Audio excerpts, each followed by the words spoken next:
નમસ્કાર, આપ જોઈ રહ્યા છો નેશન પ્લસ ન્યૂઝ. હું છું આપની સાથે વિભિક્ષા પરમાર. પાટણ જિલ્લાના સમી અને સાંતલપુર તાલુકામાં સતત મુશળધાર વરસાદને કારણે જળબંબાકારની ભયાનક સ્થિતિ સર્જાઈ છે. સમી તાલુકાના વાહેદપુરા ગામમાં તળાવ તૂટી જતા આખું ગામ પાણીમાં ગરકાવ થઈ ગયું છે. જ્યારે હરિપુરા સુખપુરા માર્ગ પર 4 કિલોમીટર સુધી 3 ફૂટથી વધુ પાણી ભરાઈ જતા વાહન વ્યવહાર ઠપ થઈ ગયો છે. સમી તાલુકામાં આકાશી આફતે ભારે તારાજી સર્જી છે. વાહેદપુરા ગામમાં તળાવ ફાટતા પૂરના પાણી ઘરોમાં ઘૂસી ગયા હતા, જેના કારણે અનેક પરિવારોની ઘરવખરી અને માલ સામાન તણાઈ જતા ભારે આર્થિક નુકસાન વેઠવાનો વારો આવ્યો છે. બેઘર બનેલા લોકોને શાળા પરિસરમાં આશ્રય આપવામાં આવ્યો છે. વિસ્થાપિતો માટે સમી પોલીસ અને વડિયાર યુવા સમિતિ મદદ આવ્યું છે અને ફૂડ પેકેટનું વિતરણ શરૂ કર્યું છે.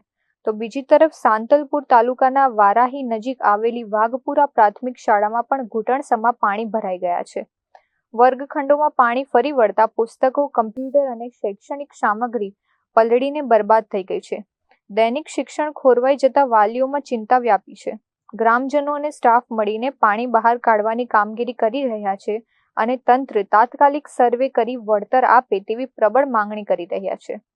વરસાદી આફત વચ્ચે હવે અસરગ્રસ્તો સરકારી સહાય અને સર્વેની રાહ જોઈ રહ્યા છે, ત્યારે તંત્ર દ્વારા કેટલી ઝડપથી કામગીરી હાથ ધરાય છે તે જોવું રહ્યું. Bureau report, Nation Plus News, પાટણ. સમાચારોના સતત અપડેટ મેળવવા માટે અમારી નેશન પ્લસ ન્યૂઝની યુટ્યુબ ચેનલને સબસ્ક્રાઇબ કરો, બેલ આઇકન દબાવો અને જોડાયેલા રહો ફેસબુક, ઇન્સ્ટાગ્રામ અને ટ્વિટર પર.